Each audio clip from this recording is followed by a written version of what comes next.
On est à nouveau très heureux à l'Institut de recherche sur les PME d'accueillir Étienne Saint-Jean, Marie-Pierre Tremblay et toute une équipe pour parler des défis que rencontrent les entrepreneurs émergents. Donc, l'Institut de recherche sur les PME, c'est un collectif de recherche. On a dans notre collectif des chercheurs réguliers, des chercheurs associés, des chercheurs collaborateurs et bien sûr nos étudiants. Et donc, ça fait quand même une centaine de personnes, tout ce collectif, pour parler effectivement d'entrepreneuriat de PME.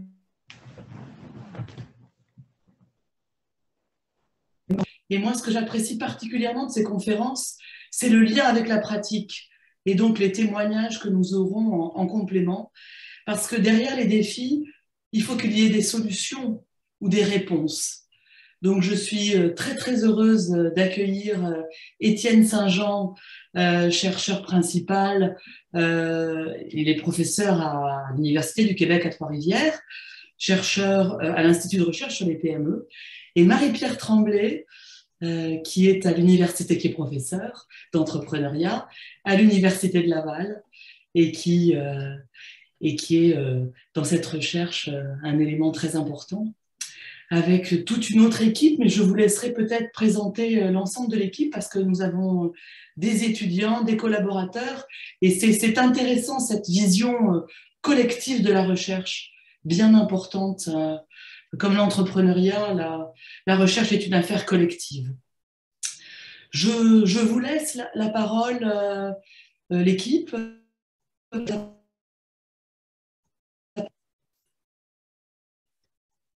Excellent, parfait. Ben, merci beaucoup, Cécile. Bonjour tout le monde. C'est un immense plaisir. Merci de vous connecter en très grand nombre et d'avoir répondu à l'appel. Aujourd'hui, comme le disait Cécile, là, on va présenter les résultats d'une recherche qu'on a menée.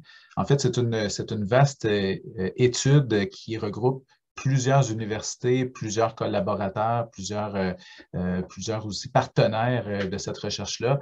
Alors, aujourd'hui, la présentation, ça va être surtout Marie-Pierre Tremblay de l'Université Laval et Ismaël El Alaoui, étudiant au DBA à l'UQTR, et moi qui allons faire la présentation avec Martin Cloutier de l'UQAM également, qui va présenter la partie, disons, en amont de ce projet de recherche-là. Mais justement, ce projet-là regroupe vraiment plusieurs collaborateurs, notamment Claudia Pelletier et Cécile Fonrouge de l'UQTR, Luc Folleux de Concordia, Franck Barrès d'HEC Montréal, Mathias Pépin de l'Université Laval et plusieurs partenaires, dont Tracy Ann Powers de l'École des entrepreneurs du Québec et le regroupement des jeunes chambres de commerce du Québec. Donc, un gros partenariat pour se poser comme question essentiellement comment on pourrait améliorer la formation des entrepreneurs et l'accompagnement des entrepreneurs. Et pour répondre à cette question-là, on a d'abord cherché à comprendre c'était quoi les principaux défis et les difficultés que les entrepreneurs vivaient au quotidien dans la gestion de leur entreprise. Et donc, dans l'ensemble du projet de recherche qui est financé par le Conseil de recherche en sciences humaines du Canada, qui a débuté en 2018 et qui devait se terminer en 2021, mais qu'on a poursuivi un peu parce qu'on a été retardé notamment par la pandémie. Donc, c'est un projet qui est encore en cours d'évolution. Les premières étapes, comme je disais, c'était d'identifier les différents défis vécus par les entrepreneurs. Et c'est ce qu'on va vous présenter essentiellement aujourd'hui comme résultat de recherche. On va utiliser tout au long de la présentation la question des entrepreneurs émergents. En fait, c'est qu'on n'a pas choisi de parler de tous les entrepreneurs, mais on s'est concentré spécialement sur les entrepreneurs émergents, c'est-à-dire ceux et celles qui sont soit des naissants, c'est-à-dire qui sont en train de démarrer un projet entrepreneurial, donc en processus de démarrage et qui ne versent pas encore de salaire, et les nouveaux et nouvelles entrepreneurs, ceux et celles donc, qui sont en affaires depuis 5 ans et moins. Donc, ces deux groupes-là combinés, on les appelle les entrepreneurs émergents pour les fins de cette recherche-là. Et c'est surtout auprès de cette clientèle-là qu'on essaie de comprendre les défis. Quels sont les différents défis? Il faut savoir que dépasser 5 ans, ça ne veut pas dire que ces défis-là disparaissent, bien au contraire, mais on n'a pas focalisé spécialement sur les entrepreneurs un peu plus établis. on pourrait présumer que la nature des défis ne va pas radicalement changer après 5 ans d'existence et que c'est sans doute ces mêmes défis-là qui vont être à différents niveaux d'ampleur tout au long de l'évolution de leur projet entrepreneurial. Pour les défis en tant que tels, pour les identifier, ces défis-là, il faut savoir que c'est dans le cadre d'un vaste projet de recherche, comme je le disais, mais qui était en deux principales étapes.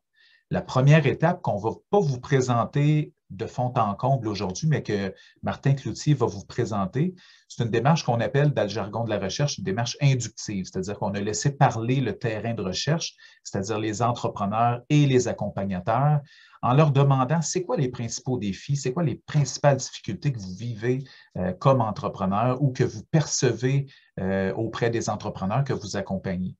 Et donc, cette première étape-là nous a permis d'identifier les fameux défis en question et de faire une première tentative de regroupement pour voir les différents grands défis. La deuxième étape, qui va être l'essentiel de ce qu'on va vous présenter aujourd'hui, c'est une étape de validation par questionnaire. Et donc, on a eu recours à deux enquêtes que Ismaël va vous présenter un petit peu plus tard. Et donc, c'est ces résultats de recherche-là qui viennent valider les différents défis auprès d'un grand nombre d'entrepreneurs. Fait qu'une première étape, un peu moins d'entrepreneurs, mais on s'assure d'avoir tous les défis possibles. Et une deuxième étape où on valide auprès d'un grand nombre d'entrepreneurs l'occurrence de ces défis-là, puis le fait qu'effectivement, ils se regroupent bien en 6 grands défis. Donc, je laisserai la parole à Martin Cloutier là, qui va pouvoir vous présenter l'étape un peu plus en amont, là, qui était justement la démarche inductive avec des questionnaires. Donc, Martin, si tu veux ouvrir ton micro et ta caméra. Alors, merci Étienne. Voilà, donc la cartographie des concepts en groupe, c'est une approche mixte, donc à la fois qualitative et quantitative, qui permet d'une part d'aller chercher les informations brutes sous forme d'idées auprès des participants. Donc, nous avions grosso modo des entrepreneurs naissants et émergents et ensuite des membres qu'on pourrait qualifier de l'écosystème, donc différents rôles en matière d'accompagnement entrepreneurial pris au sens large. Donc, dans un premier temps, il y a eu ces étapes qui ont permis d'identifier à la fois les défis en jeu et les moyens de former. Et par la suite, nous avons enclenché, donc aux étapes 5, 6, 7 et 8, de refaire certains calculs en tenant compte uniquement des défis. Donc, l'accent a été mis sur l'identification de ces défis et la production d'une nouvelle carte des concepts. Prochaine diapo. Alors, les étapes se déclinent comme suit. Un premier bloc. Donc, il y a eu 6 groupes de discussion avec des entrepreneurs d'une durée d'environ 75 minutes. Donc, près d'une soixantaine de personnes ont participé dans les régions du Bas-Saint-Laurent, en Mauricie, dans la région montréalaise et en Outaouais. Au final, nous avons retenu 89 items qui permettent de circonscrire à la fois défis en jeu et moyens de formation et qui ont été triés et évalués par 77 entrepreneurs. Et donc, à partir de ce tri, nous avons pu estimer statistiquement les cartes de concepts et 8 groupements de concepts ont été identifiés. Pour évaluer cette carte et l'interpréter, il y a eu par la suite 5 groupes de discussion, encore une fois d'environ 75 minutes avec entrepreneurs et acteurs de l'écosystème. Au total, une quarantaine de personnes dans les régions du Bas-Saint-Laurent, Mauricie, Montréal, Outaouais et Québec. Et donc, ces résultats, en fait, ont été utilisés, on pourrait qualifier d'appropriation et mobilisation dans l'optique de pouvoir conduire l'étude qui est présentée aujourd'hui. Donc, ces résultats ont été utilisés pour structurer l'estimation d'un instrument de mesure et 5 chercheurs ont été mobilisés à cette étape. Première chose, il y a eu ronde d'itération entre les chercheurs pour identifier les défis uniquement et donc exempt des moyens de formation. Et à ce moment-là, nous sommes passés de 89 items initiaux à 70 items qui ont été retenus aux fins d'analyse. Ensuite, les données des tris originaux qui avaient été réalisés par les entrepreneurs ont été réestimées pour obtenir un nouveau classement des concepts, ce qui a permis d'identifier 6 groupements de concepts pour représenter les différentes catégories de défis. Et donc, par la suite, ce qui s'est passé, c'est que chaque groupement a permis d'identifier les différents défis qui étaient les plus pertinents et qui pouvaient être représentés. Donc, nous étions fixés 5 items par groupement de défis. Et donc, au total, nous avons obtenu 6 grandes catégories de défis et autour desquels sur lesquels sont répartis les 30 défis principaux au niveau unitaire. Donc, prochaine diapo. Et donc, si on regarde cette carte des concepts, au centre du système, nous avons la gestion du capital humain. Au nord de la carte, nous avons la gestion de la carrière entrepreneuriale. Ensuite, au nord-est de la carte, la gestion du développement de l'entreprise. Au sud-est, la gestion financière et légale. Au sud-ouest, la gestion des technologies numériques. Et finalement, au nord-ouest, la gestion de la santé psychologique. Donc, ceci fait le tour des différents grands thèmes de défis qui ont été identifiés. Alors, sur ce, je repasse la parole à mes collègues. Merci, Martin. Donc, comme vous avez pu voir, donc, les différents défis, les 6 grands défis, on va vous montrer ensuite dans la deuxième étape, comme je l'évoquais tantôt, toute la démarche méthodologique qui a été faite pour pouvoir confirmer ces 6 défis-là auprès de grands échantillons. Donc, je laisserai la parole à Ismaël El Alaoui. Donc, Ismaël, si tu veux ouvrir ta caméra et nous présenter les deux méthodologies, en fait, les 2 enquêtes qui ont été réalisées pour confirmer tout ça. Et, merci Étienne, merci Martin.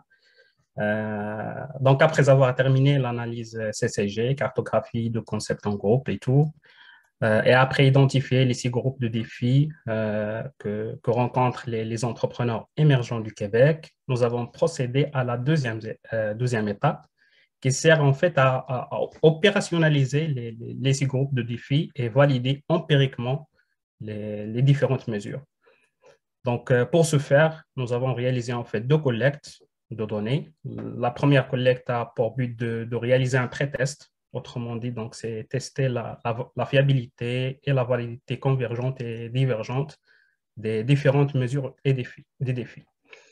Dans le cadre de cette étape, donc, nous avons réalisé un questionnaire en ligne via la plateforme SurveyMonkey, diffusé sur les médias sociaux, Facebook et LinkedIn, dans les réseaux de l'École des entrepreneurs Québec et de leurs partenaires.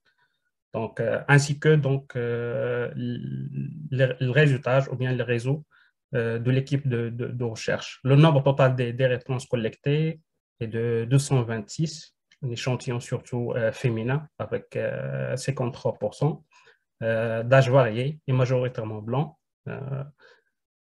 bien qu'une partie importante soit née hors du Canada, 32,6%. La majorité habite au Québec, donc 93,3%. Si on regarde le diapo suivant, donc les résultats des analyses factorielles exploratoires réalisées dans cette étape de pré-test suggèrent une structure à 6 facteurs sur la base de ces groupements. Donc, confirmation de 6 facteurs ou bien des faits distincts.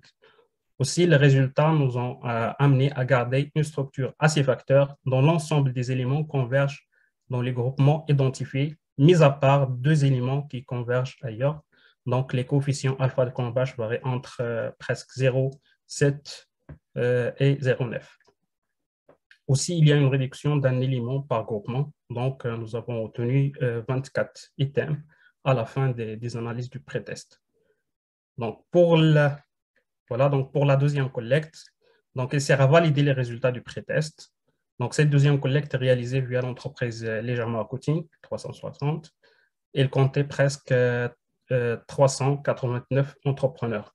Donc, dans cette collecte, on trouve une majorité d'hommes, 57,1%, de race blanche, donc 81,2%, nés au Canada, 78,1%, et qui ont un enfant, 18,8%, ou 2 et plus, 31,3%.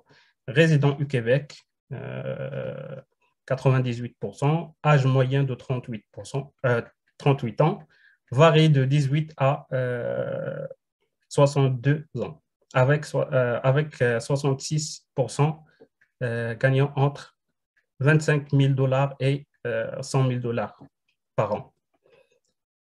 Secteur des services aux personnes, donc c'est 31,1%, services aux entreprises, donc 18,4% et 60,7% emploient 1 à 4 personnes. Donc, ça concerne les entreprises, avec un chiffre d'affaires de moins de 50 000 $ par an. Donc, je laisse la parole à M. Etienne pour terminer les autres présentations. Ce ne sera pas M. Etienne, mais ça va être Mme Marie-Pierre qui va poursuivre la présentation. Donc, je vais simplement corriger mon affichage. Désolé, juste un petit instant, j'ai un petit problème avec mon PowerPoint qui vient de se planter. Je croyais que c'est moi qui avait un petit problème. Sinon, j'ai probablement la présentation ouverte. Je reprends ça immédiatement.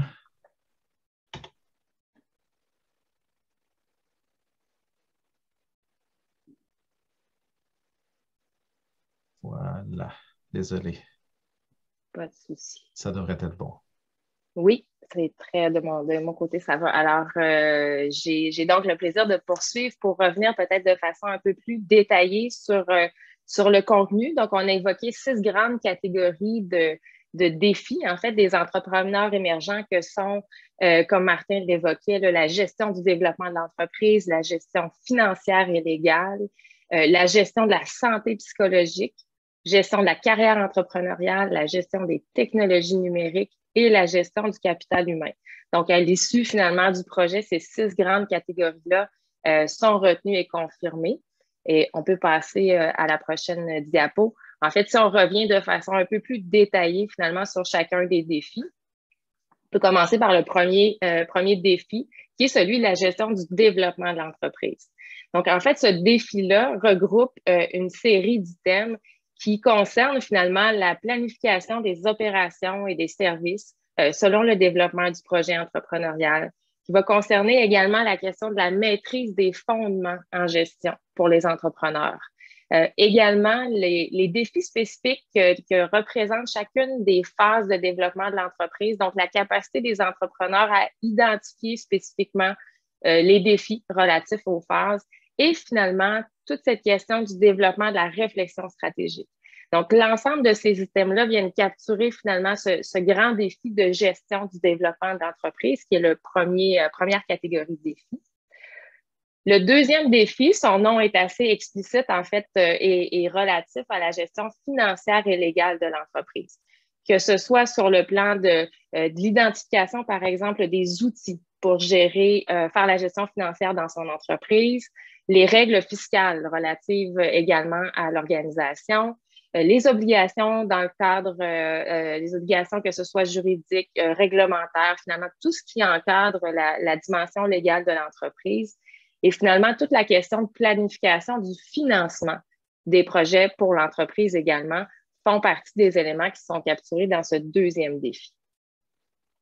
Le troisième défi, un défi dont on entend parler de plus en plus, en fait, qui est celui de la gestion de la santé psychologique chez les entrepreneurs. Ça concerne évidemment la gestion du stress, la gestion de cette charge psychologique qui peut être associée finalement aux réalités de l'entrepreneur, faire face au fardeau psychologique de la vie d'entrepreneur, donc ce qui est vraiment relatif à cette carrière entrepreneuriale. Donc, ce n'est pas tellement la gestion de la carrière, mais le fardeau psychologique qui est associé. Et la gestion de l'équilibre, en fait, trouver cette fameuse conciliation entre les différentes sphères de la vie pour un entrepreneur. Donc, ça vient s'intégrer finalement dans cette question du défi de la gestion de la santé psychologique pour les entrepreneurs émergents. Et donc, un autre défi qui est en continuité, mais qui est quand même distinct. Donc, notre recherche a permis vraiment de circonscrire ce défi-là comme étant distinct des autres. C'est celui de la gestion de la carrière entrepreneuriale. Alors, ici, on est davantage dans des questions de développement de l'autonomie comme entrepreneur, de la capacité à apprendre de ses erreurs, donc d'aborder des échecs et de pouvoir apprendre de ces échecs-là, de s'approprier les différents rôles qui sont associés au rôle d'entrepreneur. En fait, c'est un rôle qui est multiple. Être conscient également des réalités de la vie d'entrepreneur et également l'idée d'avoir une bonne connaissance de soi. Donc, ces items-là, finalement, constituent un autre défi qui est celui de la gestion de la carrière entrepreneuriale. Un cinquième défi, associé aujourd'hui plus que jamais à la gestion des technologies, des technologies numériques, pardon. Alors là, on est vraiment sur, entre autres, toute la question des experts, en fait, comprendre ce que les différents experts peuvent offrir finalement en matière de technologie numérique, être en mesure de gérer les affaires numériques, sites transactionnels, le e-commerce, donc les transactions en ligne. Gérer également la présence en ligne. Donc, on sait les différents réseaux sociaux qui existent, la fréquence des publications, la gestion de l'image corporative qui est liée. Alors, toute cette question-là est sous le grand défi, finalement, de la gestion des technologies numériques. Choisir les outils adaptés aussi à l'entreprise, que ce soit médias sociaux, mais aussi logiciels. Et finalement, évaluer les impacts de l'utilisation d'outils numériques, ça fait également partie de ce grand défi de gestion des technologies numériques. Le dernier défi, et non le moindre, celui de la gestion du capital humain, en fait, beaucoup lié à la question des employés ressources humaines, gérer le capital humain, gérer la santé et sécurité également au travail, et également être en mesure d'attribuer finalement les tâches en fonction des compétences des personnes dans l'équipe, font partie dans le fond, ces 3 items qui capturent le défi de gestion du capital humain qui a été identifié dans la recherche. Donc, 6 grands défis. Et quand on regarde finalement sur le plan des résultats, sur la moyenne, en fait, dans quelle mesure les entrepreneurs qui ont été sondés sont aux prises avec ces défis-là, sur une échelle de 1 à 5, on voit quand même que l'ensemble des défis est présent dans un ordre de grandeur qui est relativement similaire, là, qui va varier, comme on peut le voir, là, de 2,59 à 3,13. Donc, essentiellement, tous ces défis-là se trouvent à être présents, disons, dans un ordre de grandeur similaire pour l'ensemble des entrepreneurs émergents qui ont été sondés dans le cadre de l'étude. Donc, Étienne, je te laisse poursuivre avec quelques résultats plus spécifiques. Parfait. Merci, Marie-Pierre. Pour les prochaines diapos, en fait, ce qu'on a fait avec ces résultats-là, une fois qu'on avait en main les 6 grands défis, on a cherché à voir comment ces défis-là se manifestaient, par exemple, selon la taille de l'entreprise, selon l'accès à certaines ressources que l'entrepreneur peut avoir accès, justement, et ainsi de suite. Fait qu'on a fait donc des analyses croisées. Fait qu'on va vous montrer quelques faits saillants là, dans les prochaines diapos. Et le premier élément, je pense, qui est important à tenir compte, c'est toute la question du nombre d'employés de l'entreprise. Comme vous le voyez très bien dans ce graphique-là, en fait, ce qu'on voit, c'est que plus l'entreprise augmente son nombre d'employés, plus globalement, les défis sont jugés importants par les entrepreneurs. Alors, ça va un peu de soi, évidemment, mais ça montre aussi, par exemple, que par exemple, si on regarde au niveau de la gestion de la santé financière et légale, le deuxième groupe de défis, on voit que c'est assez linéaire, c'est-à-dire que plus le nombre d'employés augmente, bien, plus le défi va être jugé très grand. Tandis que la gestion de la santé psychologique, on voit que quand même, ceux qui sont de aucun employé à 1 à 10 employés, c'est à peu près le même niveau, mais que là, il y a vraiment une augmentation assez importante quand on tombe à 11 employés et plus. Puis qu'il n'y a pas vraiment d'augmentation du défi là, quand on passe le cap du 50 employés, par exemple. C'est à peu près la même chose aussi pour la gestion de la carrière entrepreneuriale, qui semble un peu moins un défi pour les plus petites entreprises ou les propriétaires de plus petites entreprises, mais que dès qu'on passe à une dizaine d'employés, 11, 12, 13 et plus, là, on voit que, puis ça plafonne, là, on voit que le défi est quand même jugé important. La gestion des technologies numériques, par exemple, on voit qu'au niveau de la taille, il y a vraiment un bond au niveau de 50 employés et plus, mais sans doute que mes collègues en gestion de la technologie numérique, Claudia Pelletier le dirait sans doute, bien, même les travailleurs autonomes et les très petites entreprises devraient se soucier. Parfois, ils ne sont même pas conscients qu'ils ont ce défi-là, mais qu'effectivement, au fur et à mesure que l'entreprise augmente, ils devraient davantage être conscients des enjeux qui en retournent, mais définitivement, à plus de 50 employés, ça semble être un enjeu. à ce niveau-là. Puis sans surprise, la gestion du capital humain, très, très linéaire, mais évidemment, quand il y a beaucoup d'employés, c'est un enjeu beaucoup plus marquant que quand il y a moins d'employés. On a fait des différences, on a essayé de voir s'il y avait des différences au niveau des genres, donc masculin-féminin. Une grosse mise en garde ici. Il faut savoir que dans notre échantillon, les entreprises qu'on avait détenues par les hommes étaient plus grandes que celles détenues par les femmes. Et en conséquence, comme on l'a vu sur la dernière diapo, plus l'entreprise a une taille élevée, plus les défis sont importants. Donc, on voit que les hommes ont un peu plus de défis que les femmes en général, mais cette différence-là, si on contrôlait pour la taille de l'entreprise, à taille égale, sans doute que les défis seraient jugés très, très semblables. Donc, a priori, il n'y a pas de différence, ou s'il y en a, c'est très, très peu entre les hommes et les femmes. Ce qui est intéressant de noter, par contre, c'est qu'on a vu des différences selon le genre, mais en fonction du nombre d'enfants.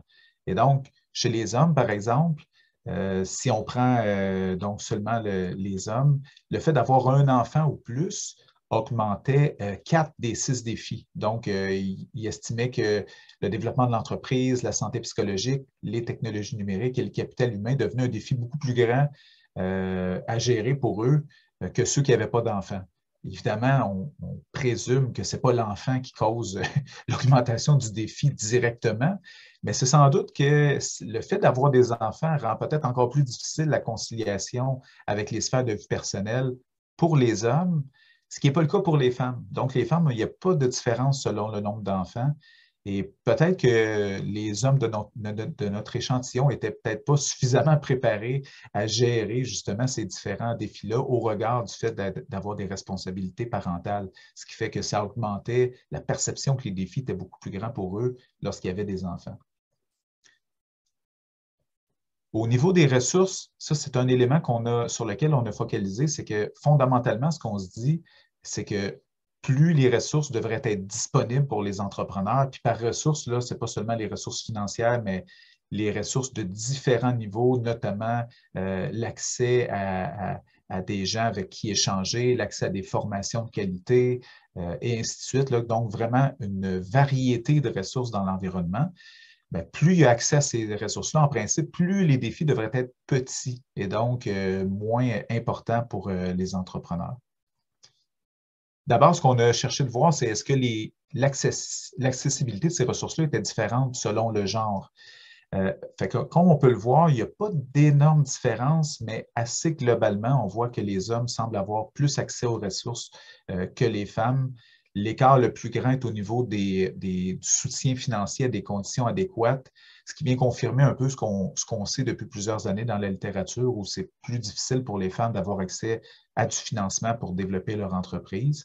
Puis il y a d'autres références, il y a d'autres différences qui sont aussi marquées, par exemple, avoir des employés de qualité qui sont disponibles aux besoins, où là, il semble avoir une différence. Ça peut être lié aussi au secteur d'activité en tant que tel, secteur où les femmes s'engagent, qui parfois peuvent être plus difficiles pour le recrutement du personnel. Par contre, quand on regarde au niveau de la formation utile et de qualité, l'avant-dernière barre vers le bas, on voit qu'il n'y a aucune différence entre les hommes et les femmes. Donc, sans surprise, les hommes et les femmes ont accès de manière équitable à la formation. Donc, il n'y a pas de perception de différence de ce côté-là. Puis les autres différences sont assez minimes par ailleurs. Quand on a fait le lien entre est-ce que justement cet accès aux ressources-là pouvait diminuer les défis, bien, ce qu'on a observé, c'est d'abord que d'avoir accès à de la formation utile et de qualité réduisait le défi de la gestion du capital humain. Alors, c'est un peu comme si au travers de ces formations-là, l'entrepreneur développait son leadership, sa capacité justement à gérer le personnel, à être capable d'identifier les forces de ses employés, de les assigner aux bonnes tâches. Et donc, bien, les formations qu'ils reçoivent, ou en tout cas, du moins, le fait d'avoir accès à ces formations-là semble aider le développement des compétences de leadership et réduire le défi du capital humain des entrepreneurs. Deuxième aspect qu'on a observé, c'est la question de l'accès à de la rétroaction de qualité. On sait que l'entrepreneur va aller, par exemple, valider ses projets auprès des organismes de développement économique, va voir, par exemple, des formateurs, d'autres entrepreneurs, des mentors, par exemple. Et donc, cette rétroaction-là de qualité auquel il y aurait accès diminue son défi de gestion de développement de l'entreprise, diminue aussi son défi de santé psychologique et son défi de carrière entrepreneuriale. Donc, la rétroaction semble efficace, autrement dit, pour réduire les défis auxquels font face les entrepreneurs. Au niveau du soutien émotionnel de qualité, plus le soutien émotionnel de qualité est présent, moins la gestion de la santé psychologique représente un défi pour eux. Et donc, ça vient ouvrir toute la question de qui offre ce soutien émotionnel de qualité-là. On pense naturellement aux conjoints-conjointes, mais ça peut être aussi des membres de l'équipe entrepreneuriale, ça peut être aussi plus largement des mentors, des groupes d'entrepreneurs qui échangent entre eux. Et donc, tout ce soutien-là émotionnel de qualité que l'entrepreneur peut bénéficier, ça va l'aider pour gérer son défi de santé psychologique. Puis finalement, le fait d'avoir accès à du personnel de qualité disponible, puis ça fait référence notamment actuellement à la difficulté de certaines entreprises d'avoir des employés, de recruter des employés puis de les garder. Plus ce personnel-là est disponible, donc moins il y a de pénurie ou moins il y a de difficultés à les recruter, moins la gestion du développement de l'entreprise est important en termes de défis, puis moins la santé psychologique est un défi aussi, tout comme la carrière entrepreneuriale et, sans surprise, le capital humain. Autrement dit, le fait de faire face à des pénuries de main-d'œuvre, par exemple, ou d'avoir la difficulté à accéder à ce personnel de qualité-là, impacte pas seulement la gestion du capital humain, mais également d'autres défis dans la vie des entrepreneurs.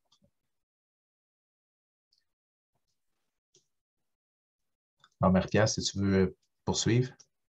Effectivement, je vais prendre le relais. Donc, Étienne a présenté certains résultats où on a cherché évidemment à comprendre, entre autres, ce lien-là entre l'accès aux ressources et les défis. Puis, à travers d'autres résultats, on a également été en mesure de constater que l'épuisement professionnel semble notamment plus marqué chez les hommes et que cet épuisement-là, il est lié, entre autres, aux défis de santé psychologique, de la gestion de la carrière entrepreneuriale et du capital humain. Donc, c'est quand même un élément, surtout dans je dirais, une ère ou une époque où on parle beaucoup de la santé des entrepreneurs, on parle beaucoup d'épuisement, on parle beaucoup de fatigue et de santé mentale. Donc, l'épuisement, il est plus fortement lié aux défis donc, de santé psychologique, carrière entrepreneuriale et capital humain. On voit également que la résilience dans l'engagement de la carrière décline avec l'augmentation de chacun des 6 défis. En fait, cette idée-là, c'est de dire l'entrepreneur qui est finalement en opération, qui a lancé une entreprise, dans le fond, peut avoir, je ne dirais pas une intention là, formelle, mais en fait, cette volonté de demeurer entrepreneur. Donc, cet engagement-là dans la carrière entrepreneuriale, il est quand même important. On a besoin d'entrepreneurs qui vont quand même persister dans leur carrière entrepreneuriale. Et on se rend compte que quand les fameux défis, en fait, chacun des 6 défis, quand ça augmente, cette résilience dans l'engagement de la carrière entrepreneuriale va d'une certaine façon décliner. C'est fortement lié, entre autres, au nombre d'employés. Donc, quand on a plus d'employés, il y a une complexité aussi. On voit que la gestion du capital humain, c'est un facteur qui est quand même important. Donc, ça, c'est quand même assez fortement lié. Et lorsque les défis, dans le fond, les 6 défis deviennent trop prononcés, ce que ça crée, c'est un risque de quitter l'entrepreneuriat. Donc, encore une fois, si cet engagement dans la carrière-là décline de façon trop marquée, ce qu'on risque, c'est de perdre, en fait, ces entrepreneurs d'une certaine façon qui vont choisir de peut-être orienter leurs efforts sur d'autres projets, sur une autre carrière, finalement. Et lorsque le nombre d'employés augmente, les défis augmentent et la résilience de carrière diminue. Donc, c'est vraiment cette idée que quand on augmente, la taille de l'entreprise va croître, la complexité et la gestion du capital humain, entre autres, mais aussi les autres défis vont augmenter. Et donc, ça va affecter la résilience de carrière, ça va amener les entrepreneurs possiblement peut-être à considérer de quitter la carrière entrepreneuriale. Donc, on voit quand même que ces défis-là ne sont pas sans impact, c'est pas négligeable et on se doit d'une certaine façon, comme écosystème, comme intervenant, comme acteur, de chercher à aider, à soutenir les entrepreneurs à travers ces différents défis-là. Et lorsqu'on questionne les entrepreneurs sur les moyens de les aider, notamment là, parmi les choses dont les entrepreneurs ont besoin, ce qui ressort très rapidement et très fortement, c'est l'accès à des outils en ligne, entre autres sur les outils de gestion financière. Donc, l'accès, on parlait de ressources, donc l'accès à des outils, l'accès à des moyens, c'est quand même ressorti très fortement là, sur cette idée d'outils en ligne. On a également, en deuxième lieu, l'accompagnement personnalisé à travers le coaching, le mentorat. Donc, ça aussi, c'est un moyen qui est favorisé ou qui serait à favoriser. Et finalement, le troisième moyen, encore une fois, quand on parle de formation, on parle d'accompagnement, la volonté de développer des habiletés par des situations concrètes et pratiques, c'est-à-dire par une approche beaucoup plus expérientielle, beaucoup plus concrète et pratique, est fortement souhaitée également par les entrepreneurs. Ce qui est assez intéressant aussi à noter pour notamment les intervenants, je pense à l'École des entrepreneurs qui est avec nous, c'est de savoir que les formules de formation beaucoup plus intensives à temps plein sont moins prisées, notamment par les femmes. Mais de façon générale, de toute façon, c'est je dirais une formule qui est jugée un peu moins pertinente, peu importe le contenu, peu importe la nature de ce qu'on veut faire. Donc, cette idée de temps plein, formation intensive, elle est moins intéressante pour les entrepreneurs. Surtout, quand on dit développer ses habiletés par des situations concrètes et pratiques, mais c'est aussi de le faire de façon très orientée sur le projet qu'ils sont en train de développer, sur l'entreprise dans laquelle ils opèrent actuellement. Donc, on doit, une fois qu'on a identifié les défis, compris qu'il y a de l'accès aux ressources qui est important, aussi s'interroger sur la façon d'y arriver d'une certaine façon, quels sont les moyens pour former et rejoindre. Et c'est un peu la continuité finalement du projet qui est à souhaiter d'une certaine façon. On peut passer à la prochaine diapo, Étienne. Donc, ce qu'on se dit, c'est que ce qu'on a présenté finalement à travers cette recherche-là, les résultats, ça nous a permis d'identifier 6 grands défis. Et les 6 grands défis, pour nous, peuvent servir un peu de tableau de bord, peut-être pour proposer des plans de formation qui sont adaptés, qui sont vraiment très orientés sur les besoins précis des entrepreneurs qu'on forme et qu'on accompagne. Étienne l'a mentionné en début de présentation, mais évidemment, la recherche, elle est orientée sur des entrepreneurs émergents, mais on peut quand même présumer, en fait, que ces défis-là ne disparaissent pas quand l'entreprise, elle est établie. Donc, probablement valide également pour des entreprises qui ont plus de 5 ans d'ancienneté. Donc, ça donne quand même un très bon point de départ pour élaborer possiblement des plans de formation d'accompagnement. Et le simple fait de pouvoir les évoquer, et ça, je pense que les panélistes pourront peut-être en témoigner, le simple fait de comprendre, en fait, que ces grandes catégories de défis-là sont associées au fait d'être un entrepreneur émergent, ça facilite une prise de conscience. Donc, déjà, mettre des mots sur les choses, c'est vraiment toujours très porteur et ça permet, dans le fond, d'aiguiller un peu les entrepreneurs sur les défis auxquels ils doivent rester vigilants et peut-être même être proactifs dans la recherche d'accompagnement, la recherche de ressources, parce qu'ils savent très bien, à travers notamment cette recherche-là, que ces défis-là vont faire partie de leur parcours. Donc, pour la suite, évidemment, c'est souhaitable de pouvoir continuer à réfléchir à la formation qui peut être développée et plus concrètement sur ce qu'on est en mesure d'offrir aux entrepreneurs pour les aider à traverser, comme je disais, ces grands défis-là. Merci. Excellent. Merci Marie-Pierre. Rapidement, donc, on vous l'avait annoncé dans l'invitation Eventbrite, on va avoir un panel. Alors, immédiatement, je céderai la parole à Maxime Montmigny du Carrefour d'entrepreneuriat et d'innovation des Jardins de l'UQTR qui va animer la discussion de panel. Et je vous invite aussi là, à poser vos questions dans le questions et réponses. Là, il y a une section spéciale pour ça. Je vais essayer de répondre un peu dans le chat room aussi sur les questions qui ont été posées sur la recherche en tant que telle pendant ce temps-là. Mais pour les questions pour les panélistes, si vous pouvez utiliser le Q&A, on pourra donc y répondre en cours de route. Merci. Vas-y, Maxime. Merci, Étienne. Donc oui, Maxime Montmigny, c'est moi qui aurai la tâche ingrate mais aussi amusante d'être le gardien du temps dans tout ce qui va se discuter dans le panel. Donc, on tombe dans un volet beaucoup plus interactif. On va tenter un peu là, de contextualiser finalement les résultats théoriques qui ont été présentés avec des entrepreneurs là, qui ont vraiment les deux mains dedans.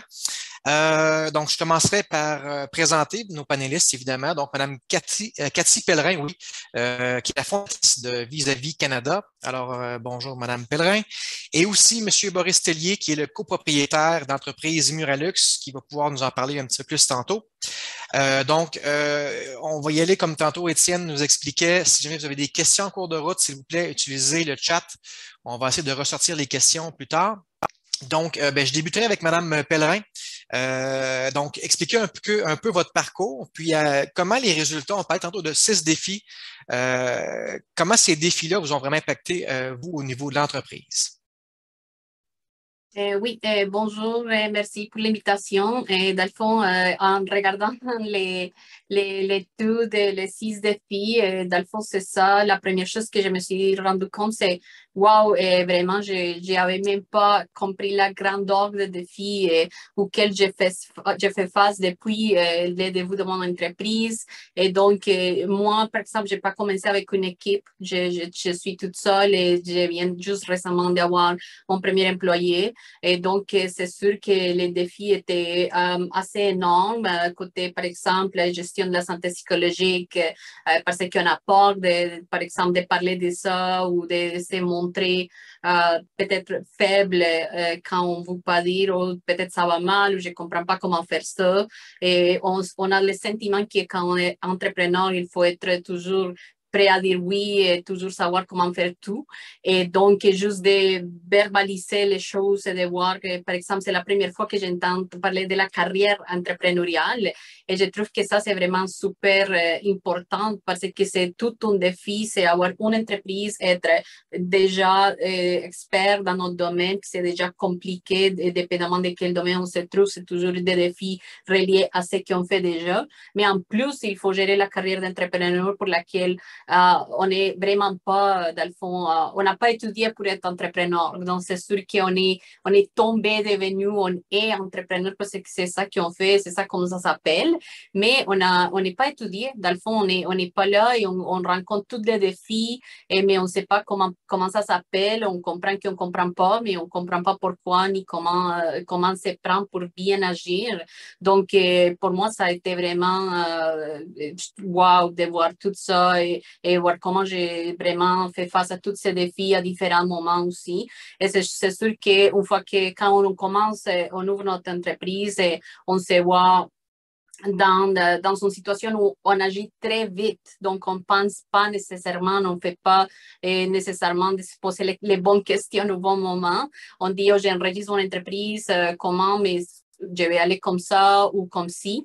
Mais c'est quand on commence à apprendre à être entrepreneur qu'on se dit, oh, j'aurais dû me poser cette question. Par exemple, le côté légal qui est super important et qui nous permet d'éviter plusieurs problèmes au futur. Mais si on ne les fait pas dès le début bien, après, ça pourrait devenir très complexe. Donc, c'est vraiment, j'ai vécu tous les défis et je suis en train de vivre les gestions de capital humain, c'est quand même assez complexe aussi.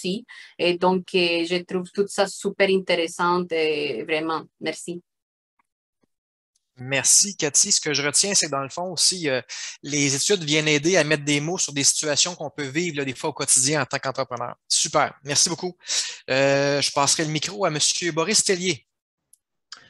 Oui, bonjour tout le monde.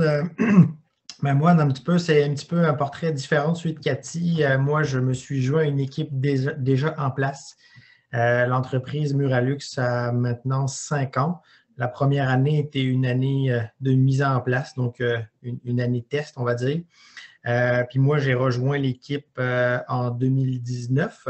Au début, j'étais un entrepreneur hybride, qu'on appelait. Donc, j'avais déjà un emploi.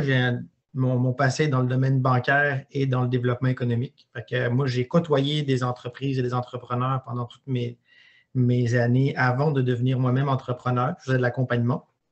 Et l'opportunité s'est présentée. J'avais ce désir-là aussi. Donc, j'ai sauté sur l'occasion.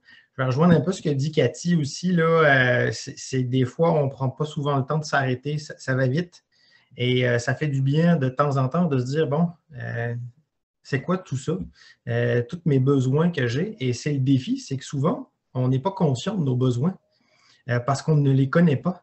Et ben, on va le découvrir quand la problématique va se créer, des choses comme ça. Donc, c'est bien de voir qu'il y a des devants qui peuvent être pris pour ça.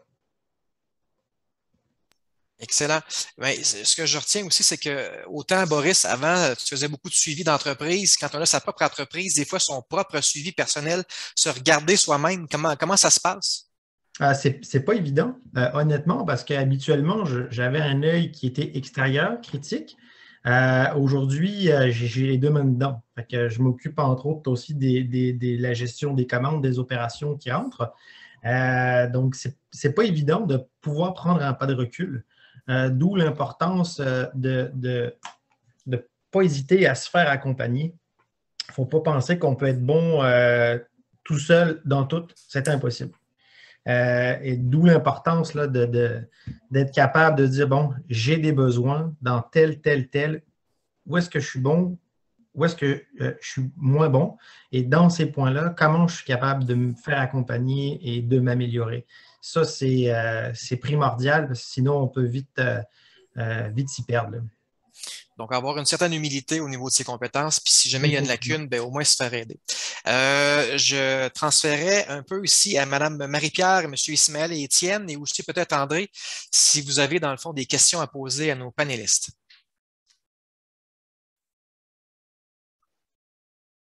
Mme Marie-Pierre. Bien, en fait, des questions. J'avais surtout la réflexion. Je trouvais ça intéressant, Cathy, de t'entendre dire je regarde les défis, ça me fait prendre conscience que je les ai vécus. Donc, à quelque part, je trouve que ça vient nous conforter dans cette idée qu'on avait possiblement que de travailler sur cette grille de défis, déjà en soi, de pouvoir la verbaliser, l'expliciter, bien, ça aide à être peut-être un peu plus proactif. En fait, c'est ça que je comprends aussi, de dire bien, ces défis-là s'en viennent, donc d'avoir cette proactivité-là pour aller chercher les ressources. Peut-être que la question, je vais la lier aux ressources. En fait, dans vos parcours respectifs, là, Boris et Cathy, est-ce que vous avez eu accès à des ressources pour ces différents défis-là? Est-ce qu'il y a eu des défis pour lesquels vous aviez peut-être plus de difficultés à trouver des ressources? Vas-y, Cathy, je te laisse y aller en premier. Parfait, merci. Et donc, bien, au début de mon entreprise, dans le fond, j'ai enregistré mon entreprise en 2016 et la première chose, c'est que je savais qu'il fallait faire un plan d'affaires. C'était comme la chose qu'on entend le plus, il faut que tu aies un plan d'affaires, il faut que tu aies un plan d'affaires. Et je allais aussi chercher l'aide d'un mentor dans une place où ils aidaient les entrepreneurs. En ce moment, j'habitais à Montréal et la première chose qu'ils m'ont dit, c'est même si tu fais ton plan d'affaires, il n'y a personne qui va te donner l'argent. Et le but de ton plan d'affaires, c'est avoir l'argent. Chose que, dans le fond, ils sont dû jamais vraiment me dire, parce que là, je me suis dit, donc, je n'ai pas besoin d'un plan d'affaires, parce que de toute façon, si j'ai fait ça, mais ça va me servir à rien, parce que ce que j'ai eu, c'est avoir l'argent, puis je n'ai pas avoir l'argent. Donc, là, j'ai lâché les plans d'affaires, parce que je me suis dit, OK, il faut vraiment que tu commences à vendre, parce que l'argent, ça ne va pas venir de nulle part. Donc, deux choses. Une, vraiment parce qu'on n'est pas, en ce moment, je pense qu'on n'est pas encore gestionnaire. Je pense qu'on est bon dans notre domaine et on a ouvert une entreprise et on veut que ça marche, notre produit, notre service. Mais on n'a pas un plan, on n'est pas gestionnaire, on n'est pas en train de gérer l'entreprise encore. Donc, on commence plutôt à voir des petits problèmes qui arrivent et à vouloir les résoudre rapidement. Donc, j'ai besoin de financement. Donc, je vais faire un plan d'affaires pour avoir le financement. Mais s'ils me disent, tu ne vas pas avoir de financement, donc j'arrête de faire mon plan d'affaires. Donc, là, c'est le premier problème que j'ai eu, c'est de ne pas comprendre qu'est-ce que j'avais vraiment besoin de faire dès le début pour que ça aille bien, d'avoir un plan à long terme, de comprendre l'importance de tous ces défis que j'allais rencontrer et comment me préparer afin que quand ils arrivent, j'avais aussi un plan pour pouvoir bien faire ça. Donc, dans ce temps-là, j'ai comme lâché, je me suis dit, bon, je vais juste vendre. En 2020, c'est quand je suis allée voir Entrepreneuriat Laval et là, je me suis dit, oh, OK, ça existe. Oh, OK, ça fait longtemps que j'aurais dû venir ici. Et je l'ai dit tout le temps, je fais partie en ce moment de l'Académie de la Relève aussi. Et je me dis tout le temps, mon Dieu, si j'aurais commencé ici, je serais ailleurs. Parce que c'est comme si je viens juste de commencer à devenir un entrepreneur. j'étais un consultant en immigration, je faisais mon travail, je vendais mes services, mais être un entrepreneur, c'est pas la même chose. Donc, c'est sûr qu'il faut bien s'entourer, il faut poser les bonnes questions, mais aussi, je pense que la chose la plus importante, c'est comprendre qu'il faut être entrepreneur et ça, c'est une carrière, comme vous l'avez dit maintenant, et je pense que c'est les bons mots utilisés, et qu'il faut devenir cet entrepreneur, entreprendre cette carrière. Et après ça, mais on les fait et on l'implante dans notre entreprise. Mais je pense qu'on le fait comme à l'inverse. On fait notre entreprise et on est entrepreneur. Mais la question est-ce qu'on est vraiment prêt pour être entrepreneur? Je dirais, je pense pas. Je pense qu'on n'est pas parce qu'on ne sait même pas ce qu'on a besoin de faire pour être un entrepreneur. Donc, je pense que c'est plutôt ça. Je vais prendre la suite. Dans le fond, j'ai souvent dit, là, on pourrait être le meilleur garagiste du monde. Ça ne veut pas dire qu'on va être le meilleur pour avoir un garage. C'est deux choses qui sont très différentes. Moi, de mon côté, j'étais dedans, j'accompagnais des entreprises, donc j'ai pas ces défis-là, je ne les ai pas vus. Par contre, c'est clair, il y en a eu d'autres au niveau légal, par exemple. Il y a plein de choses là, qui sont non négligeables. Je vais vous donner quelque chose de banal, là. Faire un relevé d'emploi pour un employé qui quitte. Là. Quand on ne connaît pas, puis qu'il faut s'attaquer à comment faire ça avec le gouvernement, puis télécharger les papiers parce qu'il n'y a rien qui se fait facilement, c'est quelque chose au début. La gestion des employés, on est 8 employés maintenant. C'est quelque chose. Comment faire une bonne offre d'emploi?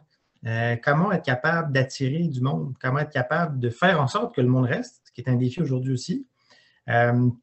C'est toutes des affaires que j'ai un peu appris sur le tas dans la dernière année et demie. Puis je vais continuer à apprendre toujours. Les générations ne sont pas les mêmes. On ne parle pas de la même façon. On ne va pas rechercher quelqu'un là, de 40, 50 ans de la même façon qu'on va chercher quelqu'un de 20 ans. Définitivement pas. C'est ce que j'ai retenu dans la dernière année.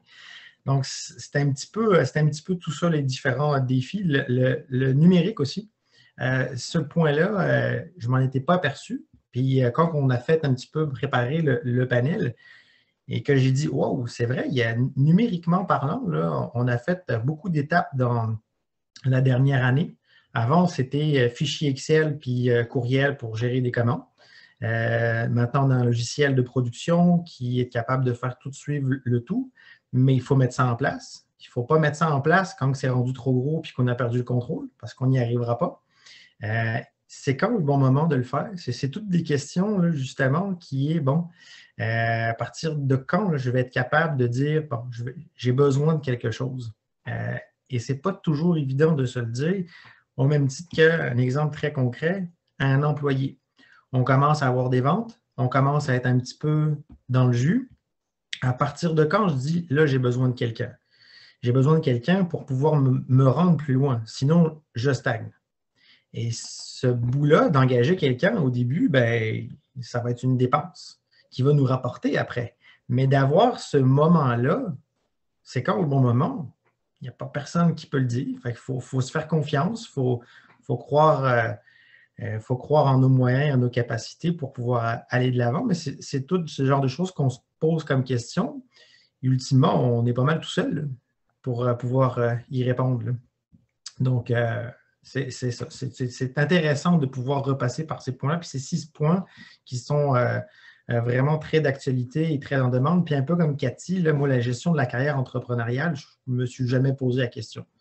J'ai eu une opportunité, je le voulais depuis quelque temps déjà, ben, j'ai foncé. J'ai laissé beaucoup de choses de côté, j'ai foncé, puis je ne me suis pas arrêté sur c'est quoi une carrière entrepreneuriale parce que j'y ai juste pas pensé. Je n'ai jamais pensé que même ça pouvait exister une carrière entrepreneuriale. Donc, c'est ça. C'est vraiment intéressant. Je me répète, si jamais il y a des gens qui ont des questions à poser directement dans le chat, on peut toujours les prendre. Auréa va se charger de nous envoyer ça. Sinon, je lance la balle peut-être à Étienne, si jamais il y avait une question. Oui, ben en fait, c'est super intéressant, tous les commentaires que vous faites. J'entends aussi le fait aussi d'avoir recours. Tu sais, Cathy, par exemple, tu mentionnais le fait d'aller voir chez Entrepreneuriat Laval, par exemple, puis à quel point ça t'a ouvert les yeux sur un peu ce que tu ne savais pas que tu devais savoir. J'imagine aussi, Boris, au fil de l'évolution de ton parcours, tu as toi-même été conseiller. Peut-être que tu as même eu l'occasion d'éclairer des entrepreneurs qui ne prenaient pas conscience de ce qu'ils ne savaient pas puis ce qu'ils devaient savoir. Fait que je vérifierai peut-être avec André, parce qu'André, dans le fond, est à l'École des entrepreneurs du Québec, puis effectivement, il forme plusieurs milliers d'entrepreneurs à chaque année. J'imagine que dans le cadre des formations, il y a aussi cette prise de conscience-là aussi qui est imaginée dans le cadre des formations pour aider les entrepreneurs non seulement à acquérir des connaissances, mais aussi à développer cette capacité-là d'auto-évaluation de c'est quoi leurs besoins, ce serait quoi les prochaines étapes, là? Oui, ben, merci Étienne. Effectivement, ce dont on s'aperçoit quand on travaille avec les entrepreneurs, c'est, j'allais dire, la complexité de la croissance. D'abord, là, c'est cette confrontation à j'ai parti mon entreprise avec une idée, je suis parti avec beaucoup d'énergie. À un moment donné, j'avance et puis les défis auxquels je fais face, ben, souvent, je suis un peu dans l'inconnu, puis ça va vite, ça change et je ne sais plus trop comment m'orienter, puis je perds un peu le focus sur où je voulais m'en aller, là, le focus sur la vision. Donc, ce qu'on a regardé, nous, à l'École des entrepreneurs, on a développé une méthodologie de gestion de la croissance justement pour donner un cadre. Je pense que c'est Cathy qui le disait tout à l'heure, là, donner un cadre autour de la croissance de l'entreprise, autour du développement d'entreprise, qui va permettre de voir un peu les phases successives, les priorités d'action un peu à chaque étape de croissance et aussi les compétences à développer pour être pertinent, là, pour pouvoir accompagner son entreprise dans cette croissance-là. Donc, dans tous les programmes qu'on met en place, là, on essaie de se poster dans la durée, vraiment d'être là aux côtés des entrepreneurs et puis de travailler autant sur leur posture. Boris, tout à l'heure, évoquait la notion de carrière entrepreneuriale. Il n'y a personne, effectivement, là, qui l'a verbalisé comme ça, ceux avec qui on travaille, mais il y a cette volonté qu'ils ont de s'améliorer en tant que dirigeants d'entreprise. Cathy le disait tout à l'heure, là, il y a des changements, ben, oui, de passer de bons démarreurs d'entreprise à bons gestionnaires d'entreprise et d'entrepreneurs à gestionnaires d'entreprise aussi. Puis ça, c'est des métiers différents qui apparaissent dans la croissance. Donc, on essaye, nous, de mettre en place des programmes là, qu'on appelle parcours chez nous, là, la plupart du temps, des parcours d'accompagnement qui tiennent lieu un peu des priorités de croissance et des priorités des compétences à développer par les entrepreneurs selon le stade de maturité dans lequel ils sont.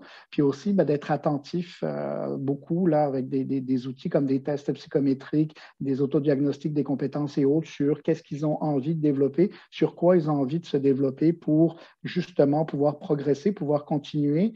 Puis je retiens un peu, je ne sais plus si c'est Cathy ou Boris qui le disait, mais toute la notion de continuer à avancer, continuer à avoir du plaisir, continuer à être en phase avec ce qu'on veut faire à travers ce véhicule qu'est l'entreprise, là, ce qu'on veut accomplir. Puis souvent, on tombe, notamment dans ces dernières années, avec la complexité pandémique, on tombe sur des épuisements, on tombe sur des pertes de motivation tous les jours et une complexité accrue. Et c'est là où d'avoir du monde à côté de soi, d'avoir des gens là, qui sont là, que ce soit des formateurs, des coachs, des accompagnateurs ou des mentors, ben, peut faire la différence puis peut permettre de remonter le niveau d'énergie et d'aider les entrepreneurs à aller un peu plus loin. Ce que je retiens, André, excuse-moi, ce que je retiens en t'écoutant, André, c'est que le métier d'entrepreneur, c'est toujours un peu flou. Quand on est entrepreneur, expliquer son travail dans un 5 à 7, ça peut être long. Mais quand on voit des recherches qui sont faites comme aujourd'hui, qui mettent vraiment des mots sur des situations, je pense à la roue de la croissance qui est vraiment développée beaucoup par toi, André, puis l'école. La première fois que j'ai vu ces types de systèmes-là, c'est que maintenant, je suis capable d'expliquer à une personne qui veut être entrepreneur, c'est ça être entrepreneur. Différents défis, on peut les dire, mais il faut vraiment les expliquer, puis c'est souvent graphiquement qu'on est capable de le voir, là. Fait que c'est vraiment intéressant. Petite parenthèse fermée. Est-ce que Ismaël aurait quelques commentaires à faire? Oui, oui, merci Maxime. Donc, juste, j'ai quelque chose à dire, surtout pour les panélistes, les entrepreneurs.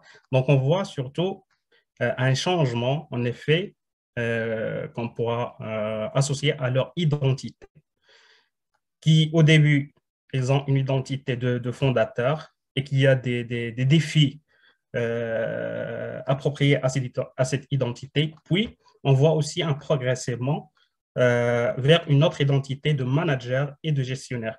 Donc, donc j'ai une question à ce niveau-là. Est-ce que donc vous avez remarqué en fait des changements au niveau de vos pensées, de votre identité, de votre planification et comment vous allez changer vos visions vers l'avenir? Merci. Moi, c'est un petit peu l'inverse, Ismaël. Je suis arrivé comme un peu pour gestionnaire, justement. Et de plus en plus, je deviens entrepreneur. Donc, c'est le côté inverse, mais je ne suis pas un des fondateurs, ce qui est une petite différence.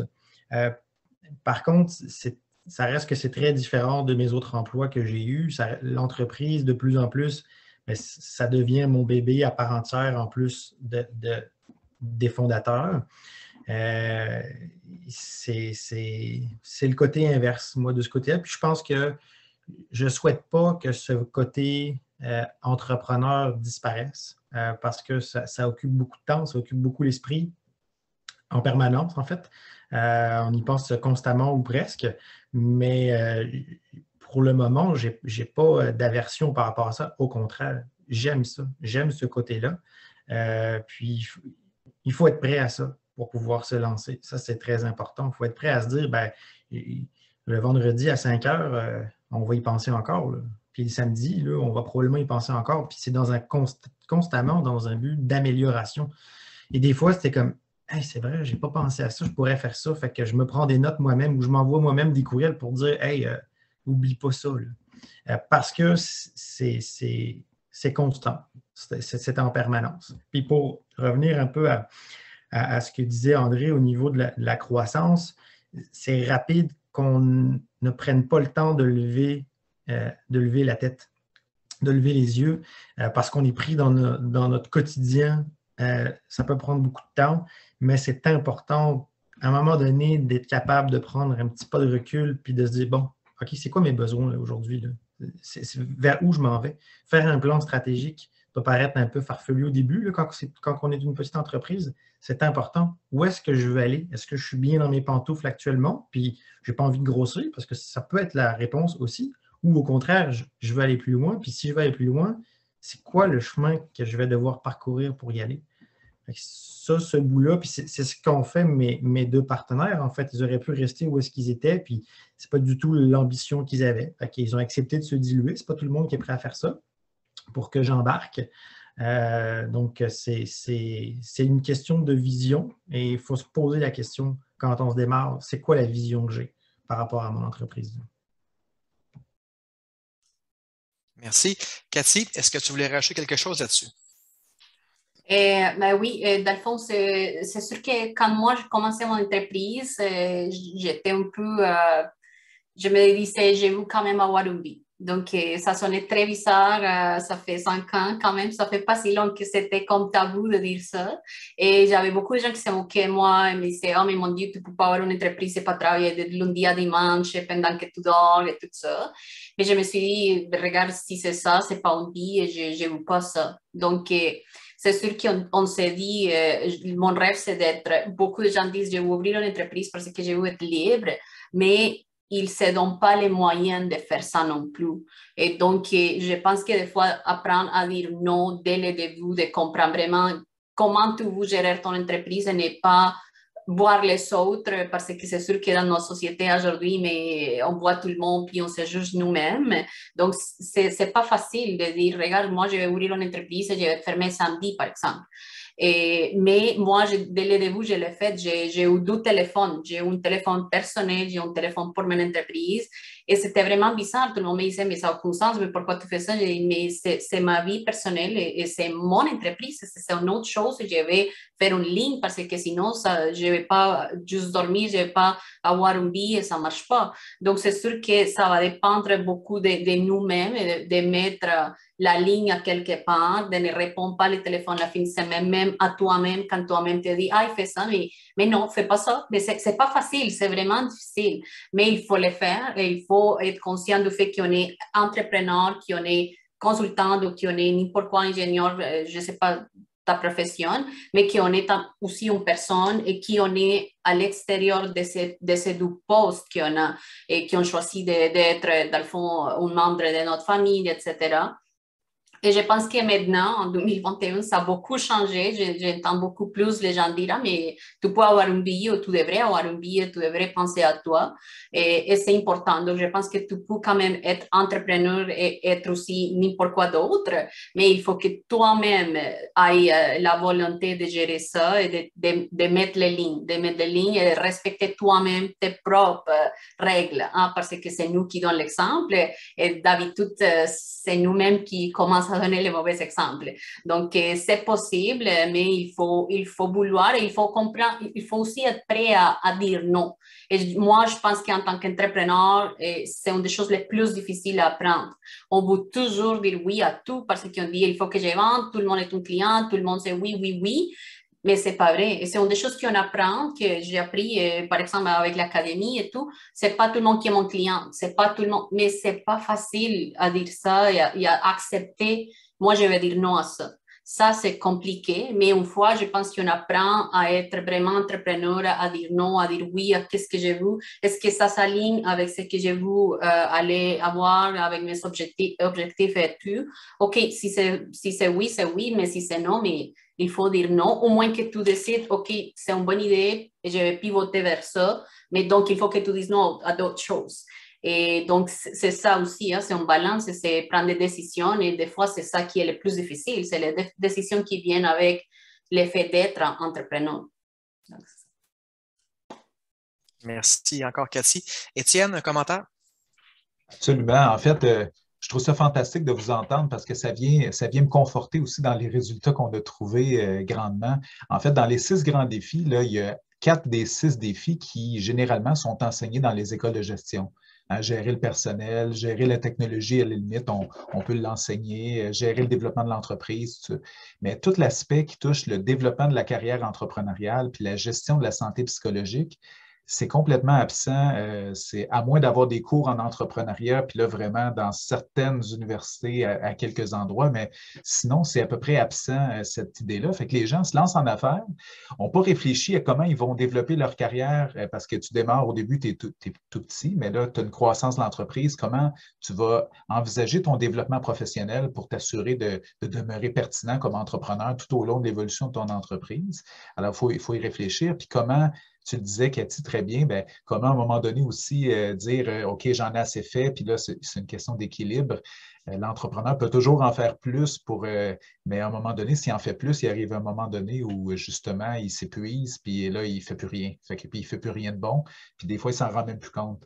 Puis toute cette gestion-là d'apprendre à dire oui, dire non, quand, puis dans quel contexte, c'est excessivement difficile à enseigner, mais c'est non seulement ça, mais c'est juste pas abordé dans plusieurs programmes à l'université. Fait que moi, en tout cas, ça me conforte parce que ces 2 dimensions-là sur les 6 n'ont à peu près jamais été évoquées nulle part. Puis le fait de les mettre en lumière, ça vient comme mettre le doigt sur un problème, à mon avis, là, de préparation puis de soutien aux entrepreneurs qui doit être considéré puis qui était plus ou moins abordé par le passé. J'en profite juste pour faire une petite parenthèse. Vous pouvez aussi lever la main, c'est des gens dans l'assistance, si vous voulez qu'on vous donne la parole pour poser des questions. Il y a une question d'Amadou qui a été posée dans le Q&A aussi.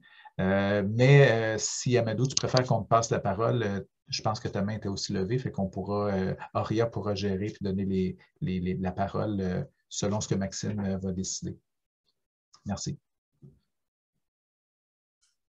Donc, Amadou, est-ce que tu veux poser ta question directement? On t'écoute.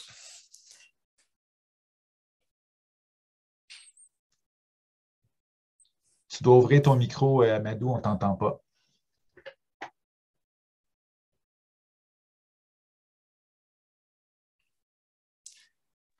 J'essaie de... Oui, on t'entend. Oh, merci. Bonsoir, monsieur. Bonsoir, madame. comme vous l'avez constaté, ce sont mes deux questions. En fait, si un jeune guinéen en sociologie, j'ai trouvé votre euh, en fait, j'ai trouvé votre présentation très pertinente. Je vous remercie de passage. Et ce sont là mes deux questions. Si demain, j'aimerais me lancer dans l'entrepreneuriat, puis voilà, c'est un domaine qui m'intéresse tellement, mais je manque d'idées souvent. C'est pourquoi je posais la question de savoir quel conseil, en tant que spécialiste, donneriez-vous à un débutant euh, pour se lancer dans l'entrepreneuriat? Ça, c'est un. Et deux, comme je l'ai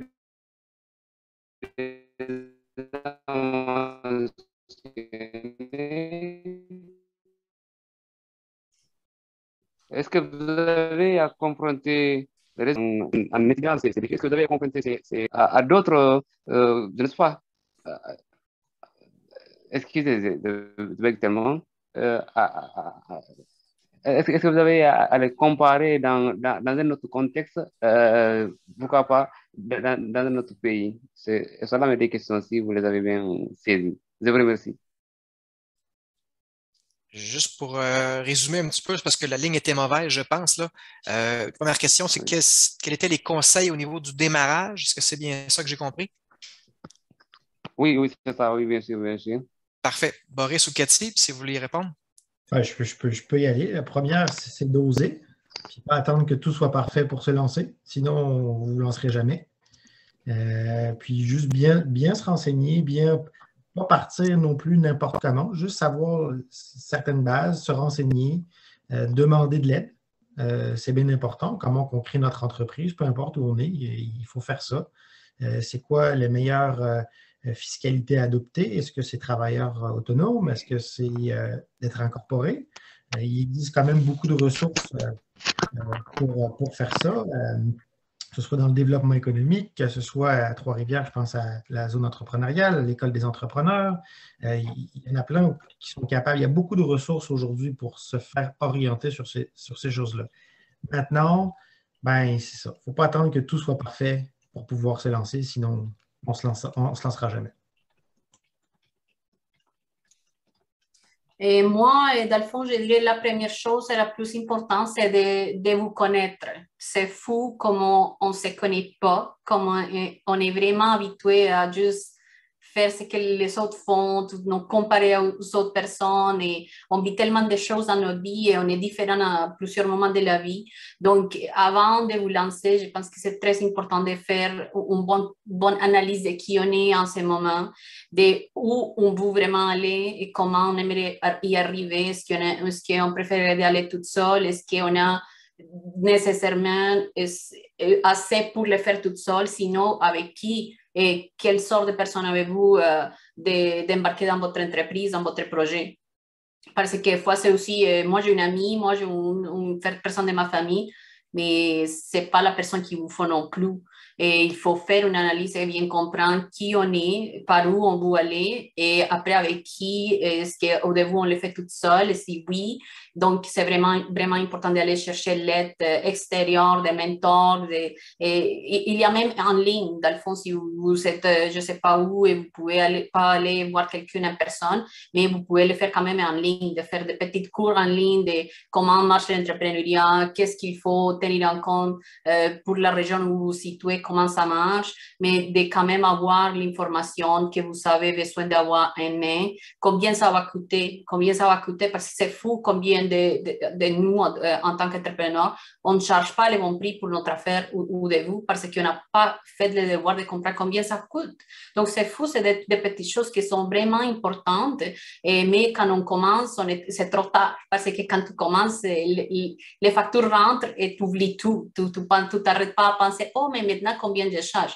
Et je cherche n'importe quoi, il faut que je vende, mais peut-être que ça ne marche pas. Donc, il y a des questions à vraiment, c'est de poser les bonnes questions, de se poser soi-même les bonnes questions et vraiment de se connaître, parce que je pense que c'est le plus important. Sinon, mais ça va être vraiment difficile parce qu'on va prendre des mauvaises décisions, on va peut-être faire des partenariats avec les mauvaises personnes, pas que ces personnes sont mauvaises personnes, mais ça va être peut-être la mauvaise personne pour toi, pour ton entreprise. Et donc, il faut s'assurer de poser les bonnes questions de vous. Et si, quand on se répond, on se trouve qu'on ne se répond pas bien, qu'il y a trop de trous, mais cherche l'aide. Et demande, par exemple, vous pouvez aller voir une personne dans le domaine où vous voulez avoir votre entreprise. Et je l'ai fait quand j'ai changé mon parcours dans le fond. J'ai fait le parcours entrepreneurial à l'université et ça a changé très récemment. Donc, j'ai changé tout mon bac pour pouvoir faire ce parcours. Et je suis allée voir quelqu'un, ça faisait 3 ans que mon entreprise existait et tout. Je suis allée voir quelqu'un dans mon domaine et poser les bonnes questions. Et il m'a donné beaucoup plus de réponses que j'aurais pensé qu'une personne aurait me donné. Mais ça m'a permis de me dire, OK, peut-être c'est pas ça que j'ai vu dans mon entreprise. Donc, peut-être que je suis en train d'aller vers une place que je pense c'est le bon pour moi. Mais quand je vois une personne qui est déjà là, je me dis, oh, mais non, c'est pas ça que j'ai vu non plus. Donc, je pense que c'est poser les bonnes questions. Et si vous ne savez pas les réponses, mais cherchez des personnes qui pourraient vous aider à vraiment cibler les bonnes réponses. Merci beaucoup, Cathy. Encore une fois, je pense que se connaître, c'est les piliers de tout. Est-ce qu'il y en avait d'autres qui avaient des commentaires ou des questionnements pour nos panélistes présentants? Madame Marie-Pierre? J'ai peut-être un commentaire, mais en même temps, ça pourrait être le mot de la fin, là, parce que je vous entends et je trouve ça fascinant aussi. Là. Je pense toujours un exercice qui est super agréable comme chercheur. On a notre projet de recherche, mais de confronter ça effectivement à la réalité, comme Étienne le disait, c'est de voir que ça parle et que ça fait du sens, tout ça, c'est toujours agréable. En fait, dans le discours, puis à travers aussi les différents défis qui ont été identifiés, ce qu'on voit, c'est qu'une carrière entrepreneuriale, du moins être entrepreneur, cette fonction-là, elle est très multitâche. Hein? Surtout qu'au départ, en fait, on est vraiment maître d'œuvre de l'ensemble des facettes. Donc, on a les 2 mains dans la production, on fait la vente, on gère nos réseaux sociaux, on essaie de faire la réflexion stratégique ou en tout cas le plan d'affaires, mais tu sais, faut gérer les fournisseurs. Donc, on est vraiment touche à tout, on fait tout. Et c'est un peu probablement ça, le défi, je dirais, psychologique ou d'épuisement, il vient du fait qu'on doit tout assumer dans notre entreprise. Et là, ce que je trouve intéressant, on a mis le doigt sur l'espèce de passage, puis André l'a bien évoqué, là, cette espèce de croissance-là, où à un moment donné, finalement, être un multitâche, puis quand il y a de la croissance, il y a un temps où c'est plus jouable. On ne peut plus assumer toutes ces fonctions-là parce que c'est complexe. Et donc, à ce moment-là, il faut structurer davantage. Et moi, j'ai beaucoup aimé, là, je l'ai noté même, André, c'est accompagner l'entreprise dans sa croissance. Je trouve ça intéressant parce que là, c'est de dire l'entrepreneur, il est en dehors de son entreprise. Et c'est finalement cette distinction-là entre l'entreprise et l'entrepreneur vient un temps où il faut l'assumer. Et je pense que ça fait aussi partie des enjeux dans la carrière entrepreneuriale, de dire, je démarre le projet, mais il y a un moment où il faut que je mette en place une structure où je me dissocie parce que sinon, je ne pourrais plus finalement assumer toutes ces différentes tâches-là. Bref, je trouvais que c'était vraiment un discours intéressant qui montre en fait à quel point c'est une carrière très, très différente des autres d'une certaine façon. Et c'est pour ça que c'est si fascinant d'étudier la carrière entrepreneuriale. Une carrière différente et difficile à expliquer en même temps. C'est extraordinaire. S'il n'y a pas d'autres questions, je voulais peut-être prendre le temps de remercier nos panélistes, Boris, Cathy. Merci beaucoup de votre temps. Puis j'insiste vraiment sur le mot temps parce que souvent le temps, on n'en a pas quand on est entrepreneur. Puis de mettre vraiment la lumière et de faire le lien entre le côté plus théorique peut-être et le côté plus pratique. Donc un énorme merci d'avoir prêté au jeu. Super gentil. Puis je laisserai Mme Cécile Fonrouge avec le mot de la fin, s'il vous plaît. Eh bien, merci beaucoup. Merci à mon micro. Merci beaucoup. Merci à tous. Merci à tous les panélistes. Moi, j'ai envie de conclure par le précepte socratique. Connais-toi toi-même et à toutes les étapes de croissance et à toutes les difficultés. Donc, au nom de l'Institut de recherche sur les PME, je vous remercie pour cette magnifique conférence et ces questions très riches dans le chat. Je voudrais annoncer les conférences suivantes en lien avec cette conférence. Parce qu'effectivement, le 20 janvier, on va remonter à l'origine de cette grille des défis avec Martin Cloutier, que vous avez entendu avec la carte des concepts, et Claudia Pelletier de l'Institut de recherche sur les PME, où on va se poser la question de l'origine des défis pour mieux accompagner les entrepreneurs. Voilà, un grand merci à tous et n'hésitez pas à consulter nos prochaines conférences. Auria et l'Alarme les a fait apparaître dans l'espace de discussion. Bravo à tous et bravo aux entrepreneurs. Merci Cécile. Puis le rapport, je l'ai mis dans le chat pendant la rencontre, mais le rapport est aussi disponible pour téléchargement. Il sera mis sur le site de l'Institut prochainement. Puis entre-temps, il est actuellement disponible sur mon site Internet personnel. Donc, vous pouvez le télécharger ou le retrouver dans le fil de discussion de la conférence. Donc, merci grandement tout le monde. Puis merci Cécile. Merci. Voilà, au plaisir. Merci aux panélistes. Merci tout le monde. Merci, Étienne.